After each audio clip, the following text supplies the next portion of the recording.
ધોરણ 12 chapter number 6 વિકલિતના ઉપયોગો. વિકલિતના ઉપયોગોના ઉદાહરણો આપણે જોશું હવે અહીંયા. તો એમાં પહેલું ઉદાહરણ છે 5 સેમી ત્રિજ્યાવાળા વર્તુળના ક્ષેત્રફળમાં તેની ત્રિજ્યાને સાપેક્ષ થતા ફેરફારનો દર શોધો. તો સૌથી પહેલાં વર્તુળ છે, વર્તુળના ક્ષેત્રફળમાં કીધેલું છે એટલે આપણે લેવાનું છે વર્તુળનું ક્ષેત્રફળ. વર્તુળની ત્રિજ્યા આપેલી છે 5 સેન્ટીમીટર અને ક્ષેત્રફળનું ત્રિજ્યાને સાપેક્ષ ફેરફારનો દર મેળવવાનો કીધો છે. તો સૌથી પહેલાં આપણે લઈએ એક આર ત્રિજ્યાવાળું વર્તુળ, એટલે આર ત્રિજ્યાવાળા વર્તુળના ક્ષેત્રફળ કીધું છે એટલે ક્ષેત્રફળનું સૂત્ર શું થાય? વર્તુળનું ક્ષેત્રફળને આપણે કહી દઈએ એ. તો એ બરાબર પાઈ આર સ્ક્વેર. બરાબર છે, વર્તુળનું ક્ષેત્રફળ પાઈ આર સ્ક્વેર. તો એ મળી ગયું આપણને પાઈ આર સ્ક્વેર. આપણને કીધું છે ક્ષેત્રફળનો ત્રિજ્યાને સાપેક્ષ ફેરફારનો દર. ત્રિજ્યા એટલે આર, ક્ષેત્રફળનો ત્રિજ્યાને સાપેક્ષ એટલે કે D A by D R, ક્ષેત્રફળનો ત્રિજ્યાને સાપેક્ષ દર. તો હવે આપણે જોઈએ છે D A by D R. એનું આરને સાપેક્ષ વિકલન કરો, એનું આરને સાપેક્ષ વિકલન કરો એટલે પાઈ એમ નામ આર સ્ક્વેર. આર સ્ક્વેરનું વિકલન થઈ જશે 2r. તો d A by D r આપણને મળે છે 2 પાઈ આર. 2 પાઈ આર, પણ આર આપી દીધેલું છે 5 સેન્ટીમીટર એટલે આરની જગ્યાએ શું મૂકી દઈએ? 5. તો 2 પાઈ એને ગુણ્યા 5, 5 દુ 10 એટલે જવાબ આવશે 10 pi. D A by D R. D A ક્ષેત્રફળનો એકમ સેન્ટીમીટર સ્ક્વેર અને આર એટલે ત્રિજ્યાનો થશે સેમી એટલે સેન્ટીમીટર સ્ક્વેર પર સેમી, અથવા તો ખાલી સેન્ટીમીટર પણ કહી શકાય. ડી એ અપોન ડી આર. આ સાથે અહીંયા એક વાક્ય લખવું હોય તો લખી શકાય કે ક્ષેત્રફળનો ત્રિજ્યાને સાપેક્ષ ફેરફારનો દર બરાબર 10 પાઈ સેન્ટીમીટર સ્ક્વેર પર સેન્ટીમીટર છે.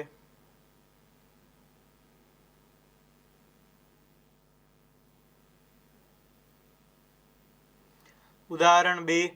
એક સમઘનનું કદ 9 સેન્ટીમીટર ક્યુબ પર સેકન્ડના દરથી ઘટે છે. જ્યારે ઘનની ધારની લંબાઈ 10 સેન્ટીમીટર હોય ત્યારે તેના પૃષ્ઠફળના વધવાનો દર શોધો. બરાબર છે. હવે તમને અહીંયા એક સમઘન આપેલો છે, તો આપણે સૌથી પહેલાં સમઘન લઈએ. એમાં સમઘનની ધારની લંબાઈ, બધી ધારની લંબાઈ સરખી હોય એટલે આપણે એને એક્સ ધારી લઈએ. એક્સ લંબાઈની ધારવાળો સમઘન. એનું આપણે શું જોઈએ છે? તો કે પહેલાં તો કદ અને બીજું કીધું છે અહીંયા પૃષ્ઠફળના વધવાનો દર. એટલે કદ અને પૃષ્ઠફળ બંને જોઈએ છે. એટલે ધારવાળા સમઘનનું કદ શું થશે? વી બરાબર સમઘનનું કદ એટલે એક્સનો ઘન અને પૃષ્ઠફળ શું થશે? તો કે 6 બાજુ હોય એટલે 6x એનો સ્ક્વેર. પૃષ્ઠફળને આપણે દર્શાવશું s વડે, તો 6x સ્ક્વેર. તો કદ છે v બરાબર x નો ઘન અને પૃષ્ઠફળ s બરાબર 6x સ્ક્વેર. તો હવે આ બધી વસ્તુ આપણી સામે છે. આપણને સૌથી પહેલાં કીધું છે સમઘનનું કદ 9 સેન્ટીમીટર ઘન પર સેકન્ડના દરથી ઘટે છે. તો હવે તમે જુઓ એનો એકમ છે, એમાં જુઓ સેન્ટીમીટર ઘન પ્રતિ સેકન્ડ, એટલે ટીને સાપેક્ષ આપણે દર મેળવવાનો છે. કદ એટલે વી, ડી વી અને સેકન્ડ છે એટલે સમયને સાપેક્ષ, તો dt. dv by dt. D by DT of V. V શું છે? એક્સનો ઘન, એટલે એક્સનો ઘન.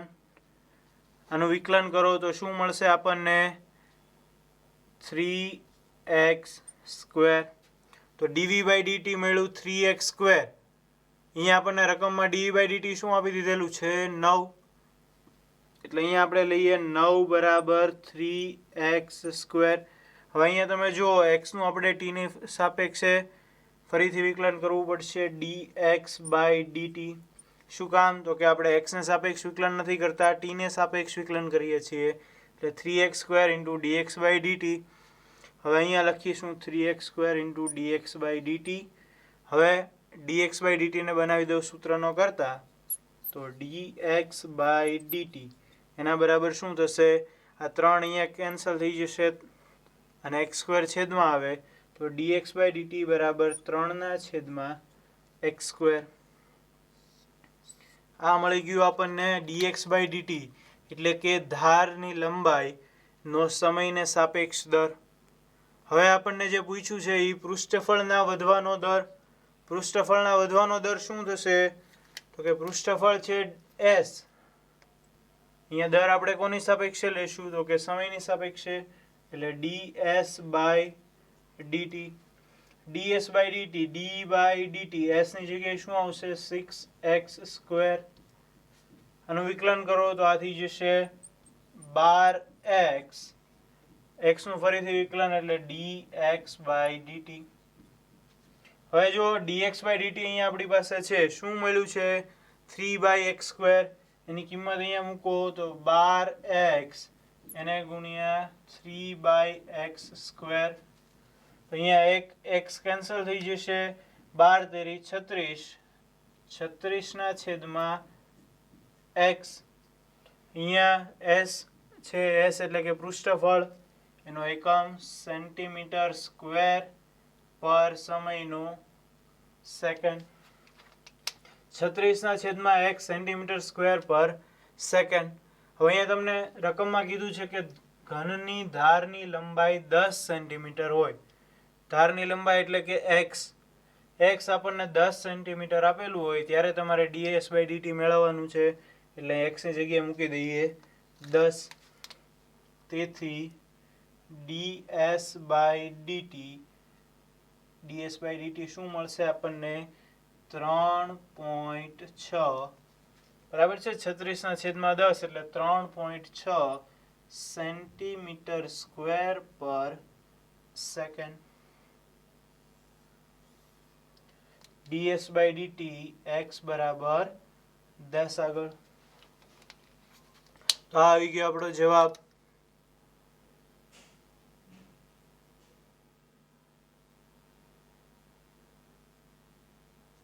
ઉદાહરણ 3.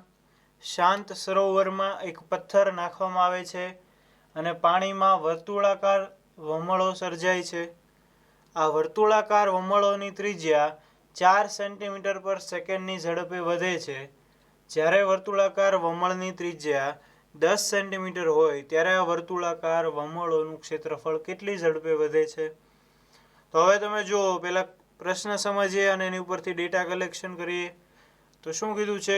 સરોવરની અંદર પથ્થર નાખો. પથ્થર નાખશો તમે એટલે પાણીની અંદર વમળ સર્જાશે. તો એની વાત અહીંયા છે.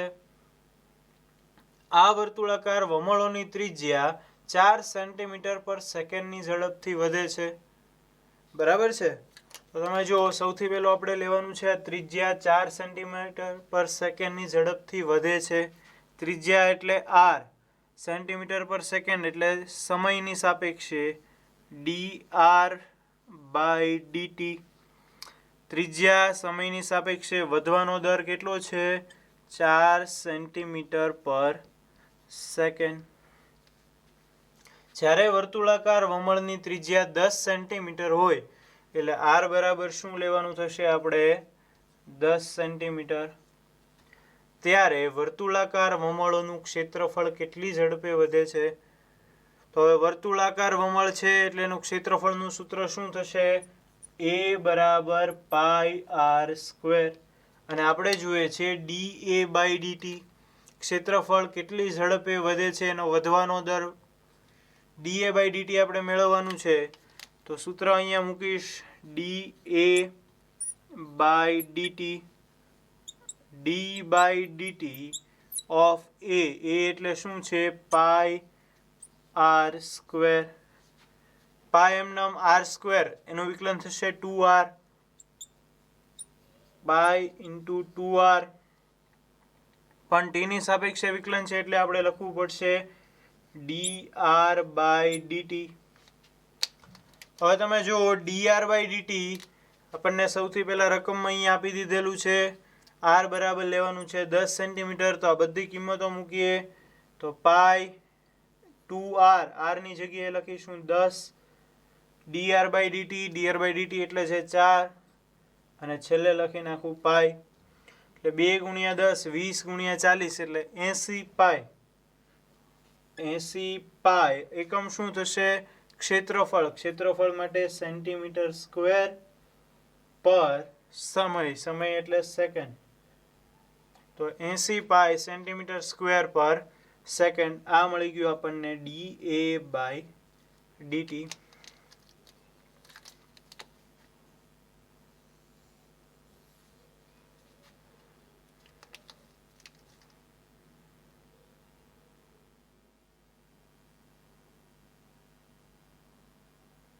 ઉદાહરણ 4 એક લંબચોરસની લંબાઈ x 3 સેન્ટીમીટર પર મિનિટના દરે ઘટે છે તથા તેની પહોળાઈ y 2 સેન્ટીમીટર પર મિનિટના દરથી વધે છે.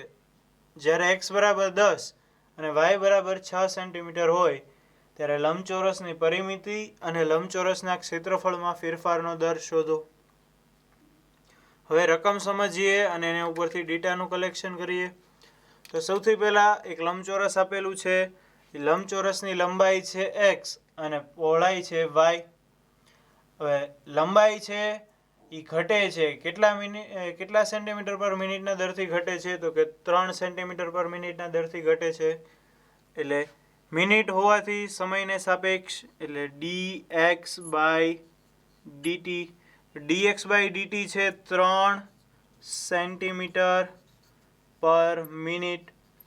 પણ હવે અહીંયા તમે જુઓ એક ઘટે છે બીજું વધે છે એટલે આપણે અહીંયા ઘટવા માટે શું દર્શાવવું પડશે માઇનસ એટલે કે 3 સેન્ટીમીટર પર મિનિટ ઘટે છે. હવે બીજું છે પહોળાઈ y એ 2 સેન્ટીમીટર પર મિનિટના દરથી વધે છે એટલે dy બાય dt. તો આને આપણે લેશું +2 સેમી પર મિનિટ. x બરાબર લેવાનું છે 10 સેન્ટીમીટર y બરાબર 6 સેન્ટીમીટર. તો એ બંને કિંમત પણ અહીંયા આપણે લખી નાખીએ x બરાબર 10 સેન્ટીમીટર અને y બરાબર 6 સેન્ટીમીટર. તો લંબચોરસની પરિમિતિ અને લંબચોરસના ક્ષેત્રફળના ફેરફારનો દર તો એ બંનેના સૂત્રો જોશે. એ લંબચોરસની પરિમિતિ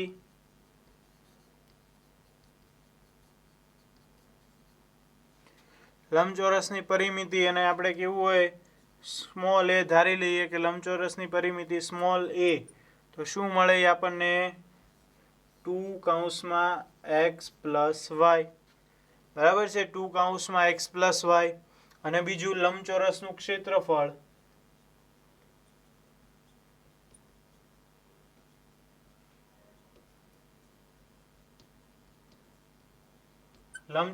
ક્ષેત્રફળ શું મળે તો કે લંબાઈ ગુણ્યા પહોળાઈ એને આપણે દર્શાવીએ કેપિટલ A વડે. લંબાઈ x પહોળાઈ y એટલે x ગુણ્યા y. આ બંનેનો આપણે સમયની સાપેક્ષ દર મેળવવાનો છે એટલે કે dA by dt small dA by dt અને કેપિટલ dA બાય dt એટલે એ બંને આપણે મેળવીએ dA બાય dt. તો બે એમ નામ x નું વિકલન dx by dt plus y નું વિકલન dy બાય dt. બે એમ નામ dx બાય dt શું છે -3 એટલે આ -3 પ્લસ dy બાય dt એટલે 2 તો -3 + 2 એટલે -1. -1 ગુણ્યા 2 એટલે -2 સેન્ટીમીટર પર મિનિટ. બરાબર છે. તો લંબચોરસની પરિમિતિના વધારાનો દર કે ઘટાડાનો દર? તો કે ઘટાડાનો દર. શું કામ? તો કે માઇનસ આવ્યું એટલે પરિમિતિ છે એ પર મિનિટ 2 સેન્ટીમીટર ઘટે છે. આ આપણને મળી ગયું dA/dt. બોક્સ કરી દઈએ. હવે લંબચોરસનું ક્ષેત્રફળ, વાત આવી ક્ષેત્રફળની, તો એનું આપણે t ને સાપેક્ષ વિકલન મેળવીએ. dA/dt. x અને y નું ગુણાકારના નિયમથી વિકલન થશે. x એમ નામ, y નું વિકલન dy/dt પ્લસ y એમ નામ, x નું વિકલન dx/dt. x ની જગ્યાએ શું લેવાનું છે? તો કે 10. dy/dt એટલે 2 પ્લસ y શું છે? તો કે 6 અને dx/dt એટલે -3. તો આ 20 ઓછા -18 એટલે આપણને મળશે 2 સેન્ટીમીટર સ્ક્વેર પર મિનિટ. બરાબર છે. સેન્ટીમીટર સ્ક્વેર, કારણ કે ક્ષેત્રફળ છે અને છેદમાં મિનિટ. 20 ઓછા 18 એટલે 2 સેન્ટીમીટર સ્ક્વેર પર મિનિટ. આ મળી ગયું આપણને ક્ષેત્રફળનો વધારાનો દર. dA/dt 2 સેન્ટીમીટર સ્ક્વેર પર મિનિટ અને d/dt એ થશે -2 સેન્ટીમીટર પર મિનિટ.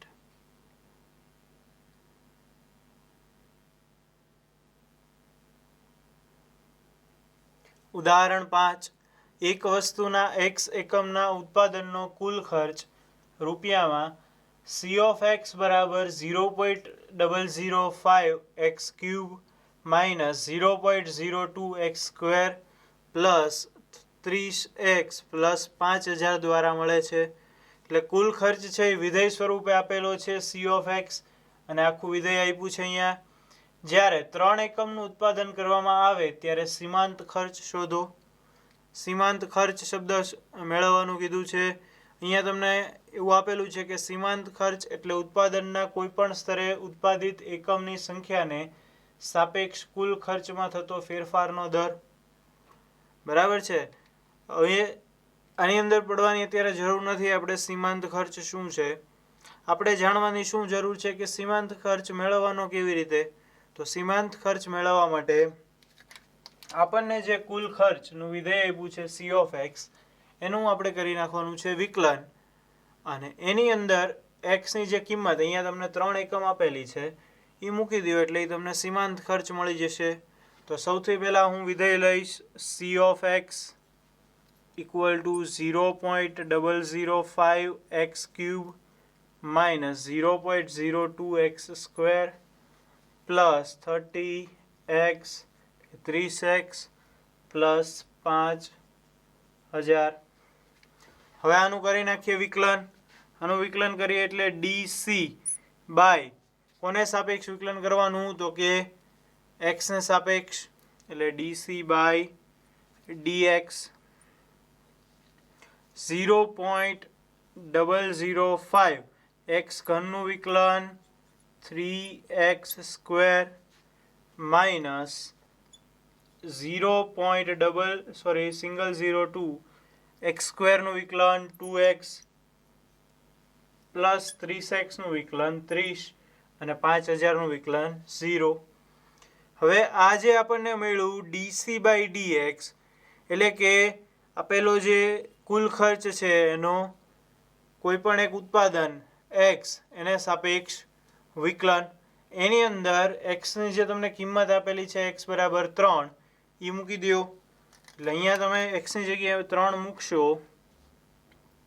તો 3 ગુણ્યા 0.005 એ થઈ જશે 0.015 એને ગુણ્યા x² એટલે કે 3² માઇનસ આ 2 અહીંયા ગુણાવો તો એ થઈ જશે 0.04 બરાબર. એને ગુણ્યા x એટલે 3 પ્લસ 30. હવે આને આપી દો સાદુરૂપ. આ 3નો સ્ક્વેર એટલે 9, 15 ગુણ્યા 9 એટલે 135. આ થઈ જશે 0.135 માઇનસ 4 તેરી 12 એટલે 0.12 પ્લસ 30. આ તમે જુઓ 0.135 0.12 એટલે 0.120. 135 માઇનસ 120 એટલે વધશે 15. તો આ થઈ ગયું 0.15. આ બંનેનો હિસાબ 0.15 અને આ 30 એટલે ટોટલ થશે 30.015 અથવા તો આને કહી શકાય 30.02 રૂપિયા પ્રતિ ઉત્પાદન. બરાબર છે. x એટલે ઉત્પાદન અથવા તો એકમ પ્રતિ એકમ. 30.02 રૂપિયા પ્રતિ એકમ આવો એનો એકમ થશે. એકમ પણ ખાસ લખો, એના પણ માર્ક હોઈ શકે. તો 30.02 આ આપણે અંદાજિત મૂલ્ય લઈ લીધું 30.015 રૂપિયા પ્રતિ એકમ. તો આવી રીતે મેળવવાની છે સીમાંત આવક અથવા તો સીમાંત ખર્ચ.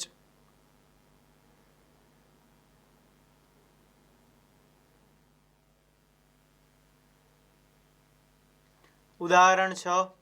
એક વસ્તુના x એકમના વેચાણમાંથી થતી રૂપિયામાં કુલ આવક r of x બરાબર 3x² પ્લસ 36x પ્લસ 5 દ્વારા મળે છે.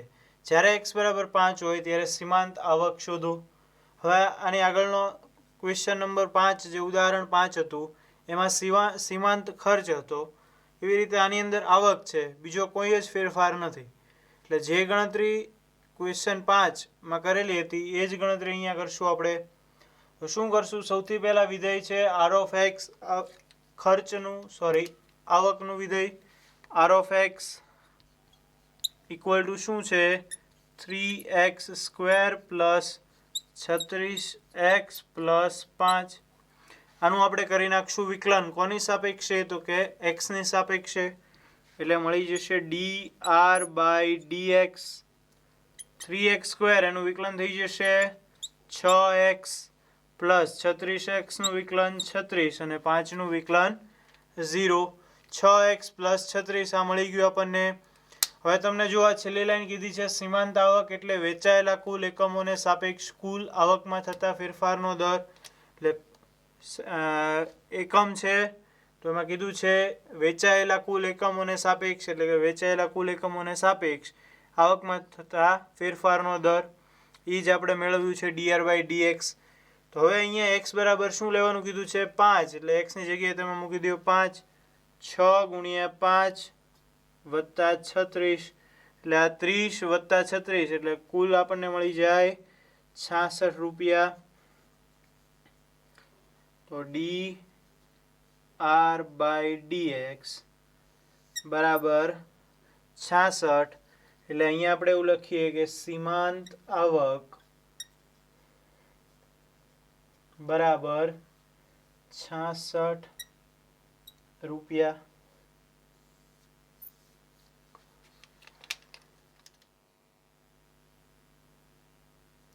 ઉદાહરણ 7. સાબિત કરો કે f of x બરાબર 7x - 3 એ r પર ચુસ્ત વધતું વિધેય છે. તો હવે જો વધતા ઘટતા વિધેયના દાખલાઓ શરૂ થયા. તો એમાં શું કરશો? સૌથી પહેલાં f of x લઈ લ્યો. f of x બરાબર 7x - 3. હવે વધતું કે ઘટતું વિધેય નક્કી કરવા માટે શું કરવાનું? તો કે આપેલા વિધેયનું વિકલન કરો. તો વિકલન f prime of x 7x નું વિકલન 7 - 3 નું વિકલન 0. તો તમે જુઓ f પ્રાઇમ ઓફ x કેવું મળ્યું? Greater than 0. f prime of x greater than 0 છે એટલા માટે આપણે શું કહી શકાય? f એ r પર ચુસ્ત વધતું વિધેય છે. બરાબર. f prime of x greater than 0 એટલા માટે f એ r પર ચુસ્ત વધતું વિધેય છે. આગળ ઉદાહરણ નંબર 8. સાબિત કરો કે એફ ઓફ એક્સ બરાબર એક્સ ઘન minus 3x square plus 4x x belongs to R એ આર પર ચુસ્ત વધતું વિધેય છે. તો જેમ આ સાબિત કર્યું એવી જ રીતે આપણે આને પણ સાબિત કરી શકીએ. શું કરશું? પહેલા વિધેય લખીએ. F of x equal to x cube minus 3x square plus 4x. હવે આ જે વિધેય છે એનું કરી નાખીએ વિકલન. વિકલન કરીએ એટલે એફ પ્રાઇમ ઓફ એક્સ મળશે એક્સ ઘનનું વિકલન 3x સ્ક્વેર, આનું વિકલન થશે માઇનસ 6x અને આનું વિકલન થશે પ્લસ 4. તો હવે તમે જો આમાં 3 છે, આમાં 6 છે, અહીંયા 4 છે ખાલી, એટલે એને હું આમ લખીશ ખાસ ધ્યાનથી 3x square minus 6x plus 3 plus 1. શું કામ એવું કર્યું? તો કે આ 3 6 3 બધામાંથી 3 કોમન નીકળી શકે એટલા માટે. 3 કોમન કાઢો બધામાંથી તો વધશે અહીંયા x square minus 2x plus 1 plus 1. તો અહીંયા અંદર તમે જુઓ x square minus 2x plus 1 એટલે પૂર્ણ વર્ગ પદાવલી આવી ગઈ x માઇનસ 1 નો હોલ સ્ક્વેર. તો 3 કૌંસમાં x minus 1 whole square plus 1. તો હવે તમે જો આ સ્ક્વેર છે એ હંમેશા કેવો હશે? 0 કે 0 કરતાં મોટો. એને ગુણ્યા 3 એ પોતે ધન છે એટલે આ આખી સંખ્યા ધન. વત્તા 1 એટલે ધનમાં 1 ઉમેરી દો તો ધન જ રહેશે. એટલે આ સંખ્યા હંમેશા ગ્રેટર ધેન 0 હશે. 0 પણ નહીં હોય. 0 શું કામ નહીં હોય? કારણ કે અહીંયા પ્લસ 1 છે. જો આખું વિધેય 0 થઈ જશે તો પણ ગ્રેટર ધેન 0 થશે. એટલા માટે આખું જે વિધેય છે એ ગ્રેટર ધેન 0 એટલે f prime of x greater than 0. Greater than 0 એટલે શું કહી શકાય? એફ એ આર પર ચુસ્ત વધતું વિધેય છે.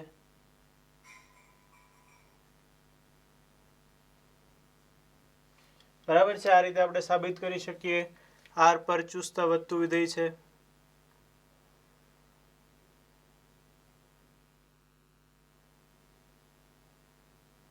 ઉદાહરણ 9. સાબિત કરો કે એફ ઓફ એક્સ બરાબર કોસ એક્સ એ 0 થી પાઈમાં ચુસ્ત ઘટતું વિધેય છે, પાઈ થી 2 પાઈમાં ચુસ્ત વધતું વિધેય છે અને 0 થી 2 પાઈમાં વધતું વિધેય પણ નથી કે ઘટતું વિધેય પણ નથી. તો હવે જોઈએ આપણે સૌથી પહેલા એફ ઓફ એક્સ બરાબર કોસ એક્સ આપ્યું છે. શું કરવું પડશે? આપણે એનું વિકલન કરવું પડશે. એનું વિકલન કરીએ. F prime of X cos એક્સનું વિકલન થશે માઇનસ સાઇન એક્સ. તો હવે તમે જો માઇનસ સાઇન એક્સ આપણે શું જોવું પડશે? તો કે સાઇન એક્સ ક્યાં ધન છે ક્યાં ઋણ છે, એના ઉપરથી આપણે વધતું કે ઘટતું વિધેય નક્કી કરી શકીએ. હવે તમે જુઓ ચારેય ચરણ, તો એમાં પહેલું ચરણ અને બીજા ચરણ બંને ચરણની અંદર સાઇન એક્સ પોતે ધન છે. સાઇન એક્સ પોતે ધન છે એટલા માટે 0 થી પાઈ પહેલા અને બીજા ચરણમાં સાઇન ધન. અહીંયા લખીએ આપણે કે 0 થી પાઈમાં sine X greater than 0. Sine X greater than 0 પણ એની આગળ માઇનસ છે એટલે એફ પ્રાઇમ ઓફ એક્સ શું થઈ જશે? તેથી એફ પ્રાઇમ ઓફ એક્સ થઈ જશે લેસ ધેન 0. સાઇન પોતે ધન છે, એની આગળ એક માઇનસ લાગી ગયું એટલે એ થઈ ગયું ઋણ. તો લેસ ધેન 0 એટલે શું કહી શકાય? કે 0 થી પાઈમાં એફ એ ચુસ્ત ઘટતું વિધેય છે.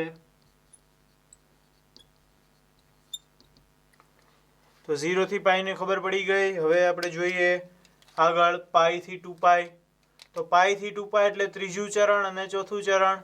તો ત્રીજા અને ચોથા બંને ચરણમાં સાઇન પોતે ઋણ હોય.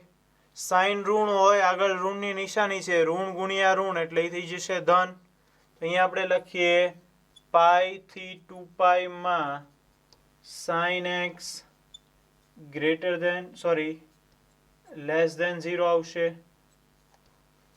સાઇન એક્સ લેસ ધેન 0 તો એફ પ્રાઇમ ઓફ એક્સ કેવું થઈ જશે? Greater than 0. E greater than 0 તો પાઈ થી 2 પાઈની અંદર એફ એ વધતું વિધેય થઈ જાય. એફ એ ચુસ્ત વધતું વિધેય છે. તો આ પહેલા બંને સાબિત થઈ ગયા. હવે ત્રીજું જુઓ સી. તો કે 0 થી 2π માં વધતું વિધેય પણ નથી કે ઘટતું વિધેય પણ નથી. હવે આવું શું કામ? તો સાબિત આપણે કરવાનું છે એટલે આ વાત તો સાચી છે. અને એવું શું કામ? તો તમે જો 0 થી 2π ના બે ભાગ પાડો.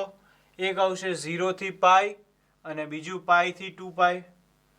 બરાબર છે? 0 થી પાઈ અને પાઈ થી 2π. હવે બંનેની અંદર તમે સાઈનની કિંમત જુઓ તો એકમાં 0 કરતાં મોટી છે, એકમાં 0 કરતાં નાની છે. એટલા માટે એફ પ્રાઇમ ઓફ એક્સ એકમાં મળે છે 0 કરતાં નાનું, એકમાં મળે છે 0 કરતાં મોટું. આખા એક અંતરાલ માટે એ 0 કરતાં મોટું નથી ને 0 કરતાં નાનું નથી.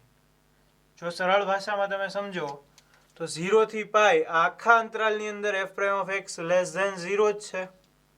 પાઈ થી 2π આખા અંતરાલમાં f prime of x greater than 0 જ છે.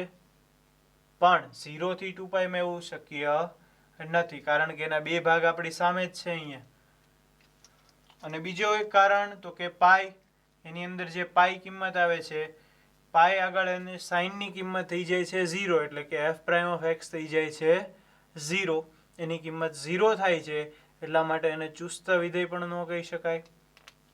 અહીંયા આપણે કહીએ કે 0 થી પાઈ અને પાઈ થી 2π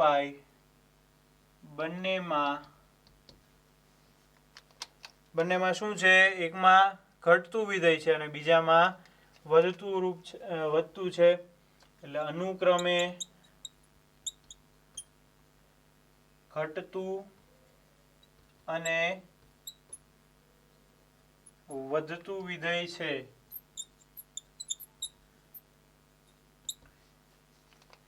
એટલા માટે અને અહીંયા બીજું આપણે શું લખી નાખીએ કે f of pi equal to 0 થઈ જાય છે.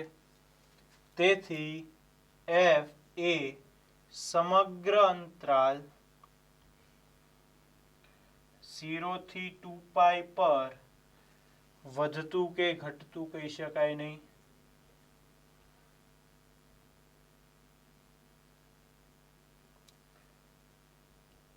સાવ સિમ્પલ છે કે અડધામાં વધતું છે, અડધામાં ઘટતું છે, અડધામાં ઘટતું છે, અડધામાં વધતું છે. તો એ આખામાં કંઈ વધતું ન કહી શકાય ને આખામાં ઘટતું ન કહી શકાય. એટલે આપણે એવું વધતું નથી ને ઘટતું નથી.